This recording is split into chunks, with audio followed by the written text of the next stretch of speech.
सोचते हैं कि आगे बढ़ने के लिए, सफल होने के लिए क्या क्या ज़रूरी होता है, क्या लेकर सफल हुआ जा सकता है।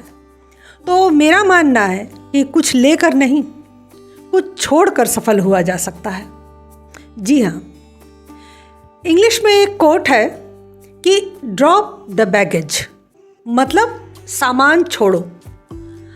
आप ध्यान दीजिए कि आप जब कभी बस या ट्रेन में सफ़र करते हैं तो क्या बस का कंडक्टर या ट्रेन का टीटी आपका सामान चेक करता है कि आप कितना वज़न लेकर जा रहे हैं? नहीं ना। इसी तरह जब आप ऑटो या टैक्सी में बैठते हैं तो क्या आपके सामान का वज़न लिया जाता है कि वो 20 किलो है या 40 किलो है या 80 किलो है? नहीं, जो भी सामान हो वो इनमें लाद दिया जाता है, इनका कोई वज़न नहीं लिया जाता। लेकिन जब आप हवाई जहाज़ में यात्रा करते हैं तो क्या होता है? एयरपोर्ट वाले आपका सामान तौलते हैं और बताते हैं कि केवल 15 किलो या 20 किलो ही ले जाना है। इतना ही अलाउ होता है। ऐसा क्यों? क्योंकि चलने के लिए वज़न हो या ना हो कोई फ़र्क नहीं पड़ता, लेकिन उड़ने के लिए आपको हल्का होना पड़ता है। टेक ऑफ के समय वज़न कम होना चाहिए। तो यदि आपको उड़ना है, आगे बढ़ना है, तो ड्रॉप द बैगेज। ये बैगेज क्या है? ये कौन सा सामान है जो आपको ड्रॉप करना है, जो आपको छोड़ना है? ये वज़न आपका बढ़ा कैसे? यह आपके आसपास के अनेक लोग हैं जिनकी बातों का, गुस्से का, नाराज़गी का, चिढ़ का, बदले का, नीचा दिखाने का वज़न आप लेकर घूम रहे हैं। तो यह सारी चीज़ें आपको इतना भारी बना देंगी कि आप कभी उड़ नहीं सकेंगे, बस रेंग सकेंगे, वो भी ज़मीन पर। और हम में से अधिकांश हम लोग आज भी सिर्फ रेंग रहे हैं, हम उड़ नहीं पाते। क्यों? क्योंकि इन चीज़ों का वज़न, लोगों की बातों का वज़न, रिश्ते नातों का वज़न हम हल्का कर नहीं पाते हैं। आपने कभी रॉकेट उड़ते देखा है? एक बार टीवी में या फिल्मों में आपने कई बार देखा होगा। अभी एक फिल्म आई थी मंगलयान, तो उसमें भी इसे विस्तार से दिखाया गया था। रॉकेट जब छोड़ा जाता है तो उसमें कई मशीनें जुड़ी होती हैं और जैसे ही वह कुछ दूर पर जाता है उसका एक हिस्सा अलग हो जाता है और ऊपर जाने पर वह 2 और हिस्सों में बँट जाता है और ऊपर जाने पर एक छोटा मुख्य हिस्सा अलग होकर अपने गंतव्य की तरफ जाता है। यह आपने देखा होगा। मतलब बिल्कुल साफ है, स्पष्ट है कि जितना ऊपर जाना है उतना हल्का होना ज़रूरी है। भारी व्यक्ति ऊपर नहीं जा सकता। कि जीवन में सबसे ज़्यादा ज़रूरी है कि हम चीज़ों को इग्नोर करें, नज़रअंदाज करें, छोड़ें और आगे बढ़ें। तो किसे छोड़ना है? लोगों की निगेटिव बातों को, गलत सोच को। उसने ऐसा क्यों कहा? वो मेरे बारे में इतना बुरा कैसे सोचता है या सोचती है? वो मुझसे आगे कैसे निकल गया? क्यों निकल गया? उसने मेरे साथ धोखा किया, उसने मुझसे झूठ बोला, तो इस तरह की उसने मेरी बेइज्जती कर दी। इन जैसे हजारों प्रश्नों को, विचारों को इग्नोर कीजिए। इन पर बिल्कुल ध्यान मत दीजिए। आपको 3 इडियट फिल्म याद है, जिसमें जब कोई बेवकूफ़ी की बात करता था तो वे जो तीनों दोस्त थे वो आपस में कहते थे, यार इग्नोर कर, इग्नोर कर। वास्तव में यह आगे बढ़ने, सफल होने और ऊंची उड़ान भरने का सबसे हिट फार्मूला है। कभी किसी की गलत बात को दिल पर मत लीजिए। इस कान से सुनिए, उस कान से निकाल दीजिए। सबसे बड़ा रोल आपके जीवन में लोगों की बातों का होता है और वो आपको कभी आगे नहीं बढ़ने देंगे। आप लक्ष्य से भटकते जाएंगे और असफल होते जाएंगे। इसलिए लोगों की बातों का वजन लेकर मत चलिए। अपना ध्यान अपने काम पर रखें और लोगों को अपना काम करने दें। आप अपना काम करें और लोगों का काम क्या है? आपको टोकना, टांग खींचना, आपकी बेइज्जती करना, या आपके बारे में कुछ गलत कहना, तो लोगों को अपना काम करने दें, आप अपना काम करें। बस इस तरह से अगर आप सोचें तो सफलता आपके कदमों में है। छोटी छोटी बातों में अपना दिमाग मत खर्च करें। अपने बड़े लक्ष्य के लिए दिमाग को बचा कर रखें। आपको सफल होने से कोई नहीं रोक सकता है। दूसरी जो बात है वो है कि हर समय रोते ना रहा करें। बहुत से लोगों की आदत होती है कि कभी बीमारी का रोना, कभी आर्थिक परेशानी का, कभी माँ बाप के व्यवहार का, कभी नौकरी या काम न मिलने का, कभी पति या पत्नी या गर्लफ्रेंड या बॉयफ्रेंड के बुरे व्यवहार का रोना। मतलब कुछ न कुछ समस्या हमेशा उनके सामने मुँह बाए खड़ी रहती है। आपको गीता की वो पंक्तियाँ याद रहनी चाहिए कि जीवन एक चक्र की भांति होता है और जिसमें सुख और दुख बराबर से आते जाते रहते हैं। ये सबके साथ होता है, इससे कोई बच नहीं सकता है। फिर आपके शिकायत करने या रोना रोने से क्या वो दुख या समस्या हल हो जाएगी? बल्कि आप जितनी बार जितने लोगों से अपनी समस्या कहेंगे वह उतनी ही मजबूती से आपके दिल और दिमाग में बैठ जाएगी और आपको पहले से भी ज़्यादा दुखी करेगी। विश्वास मानिए। वैसे भी बिना ठोकर खाए, बिना असफल हुए दुनिया में कोई सफल नहीं हो सका है। ये तो आपको भी पता होगा। मुझे याद है वो दिन, यही 10-11 जनवरी का दिन था, जब अचानक नाश्ता करते समय मेरी एक आँख से धुंधला दिखाई देने लगा। मैंने सोचा कि मैं डॉक्टर के पास जाके इसको दिखाऊंगी कि क्या हो रहा है मेरी आँखों में, क्या प्रॉब्लम हो रही है। लेकिन बस ऊपर वाले की जैसी मर्जी, उसी दिन मुझे सर्दी जुकाम के साथ हाई फीवर हो गया रात में ही। और फिर 2 दिन बाद जब तक फीवर ठीक हुआ मेरी आँख की रोशनी चली गई थी पूरी तरह। फिर एक लंबी भाग दौड़, कई जगहों पर चेकअप और फिर चेन्नई में ऑपरेशन। पहला ऑपरेशन सफल नहीं हुआ, फिर 10 दिन बाद दूसरा ऑपरेशन। लंबी झेल, बहुत लंबी। 4 ऑपरेशन हुए। हम सब कुछ छोड़कर घर में पड़े हुए थे और दिन बीतते जा रहे थे। हर ऑपरेशन के बाद 1 महीने का गैप, फिर ऑपरेशन, फिर गैप, इस तरह से। और ऐसे समय में मैंने विपदा में अवसर तलाशा और सोचा कि ज़िंदगी का यह कीमती समय हम क्यों व्यर्थ कर रहे हैं और इसे क्यों व्यर्थ करें रोने धोने में। चलो YouTube पर एक चैनल बनाएं और धर्म और देश के लिए कुछ वक्तव्य, कुछ बातें उस पर डालें।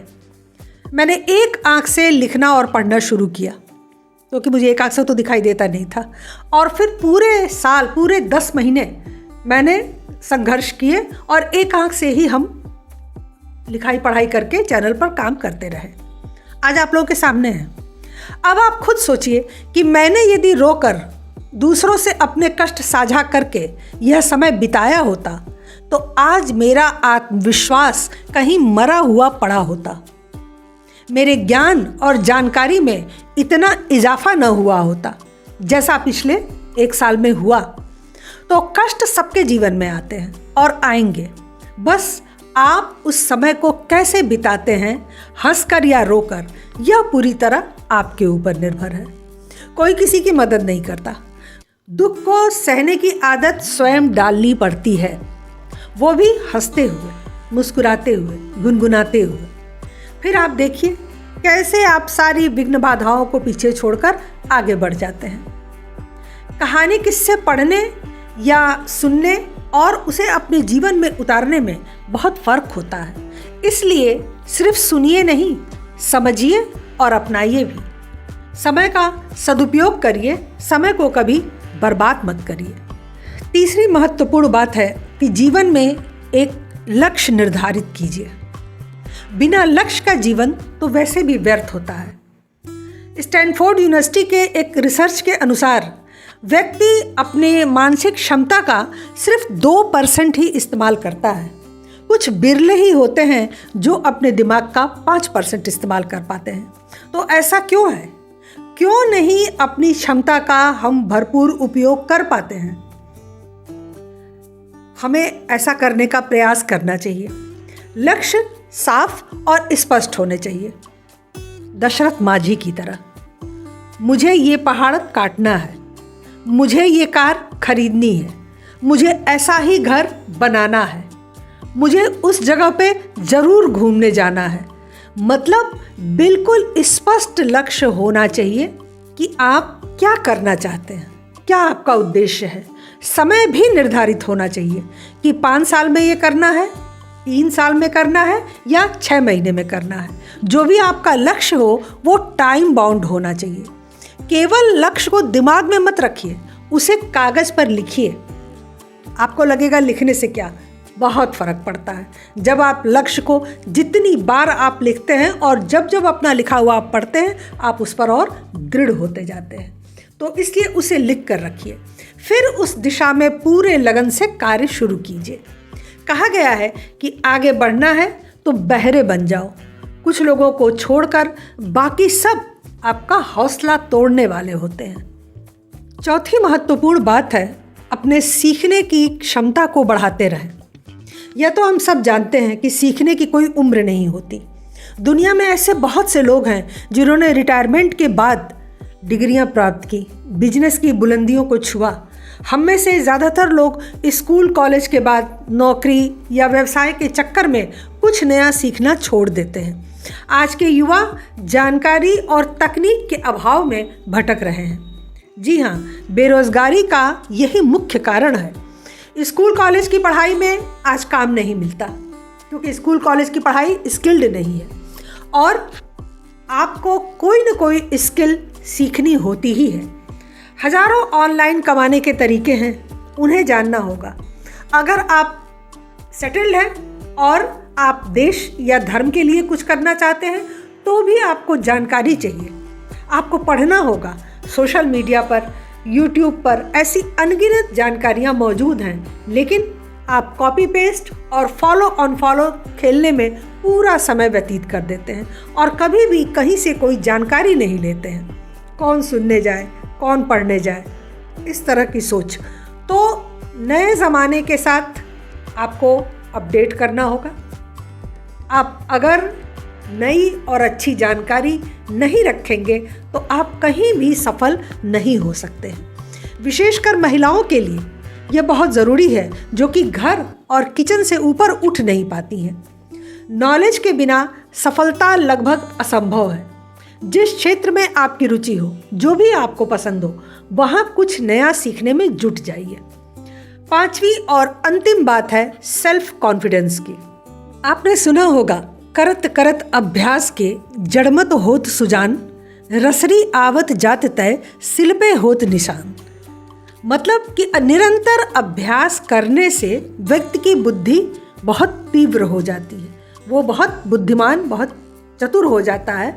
और कैसे, जैसे कि रसरी आवत जाते सिल पे होते, यानी पत्थर पर भी, सिल जो है वो पत्थर का होता है, तो पत्थर पर भी अगर रस्सी से लगातार दबाव डाला जाए तो वहाँ भी निशान बन जाता है। तो अभ्यास वो होना चाहिए कि पत्थर पर भी वो निशान बना दे। ऐसे इस तरह से लगातार अभ्यास करने की आवश्यकता है। इससे कुछ भी हासिल किया जा सकता है। जो भी करिए उसे लगातार करिए, बिना रुके, बिना लाभ हानि देखे, बिना दुखी हुए उसे बस करते जाइए। कहा जाता है कि यदि आप पूरे विश्वास और लगन से कोई कार्य 1 या 2 वर्ष तक लगातार करते रहते हैं तो आपको उसमें सफलता ज़रूर मिलती है। लेकिन होता क्या है कि हम बहुत जल्दी निराश होकर एक काम छोड़ के दूसरा काम शुरू कर देते हैं और हमारे लक्ष्य जल्दी जल्दी बदलते हैं, तो असफल होना तो तय है। इसी तरह जब हम हार नहीं मानते, अपने आत्मविश्वास को ऊंचाइयों से कभी गिरने नहीं देते, तो सफलता झक मार के हमारे साथ आ जाती है। आप अपने किसी भी पुरस्कार या प्रशंसा को याद करें। जब आपको निराशा हो तो आप उन्हें याद करें। आप कुछ ऐसी फिल्में या वीडियोस देखें जो आपका आत्मविश्वास बढ़ाते हो। बस इतना प्रयास रखें, इतना प्रयास करें कि आपका आत्मविश्वास कभी न गिरे। एक छोटी सी कहानी आपको बताते हैं कि एक राजा का बड़ा प्रिय हाथी था जिसने उसे बहुत से युद्ध में विजय दिलाई थी। वह बहुत बलवान था और बहुत समझदार था।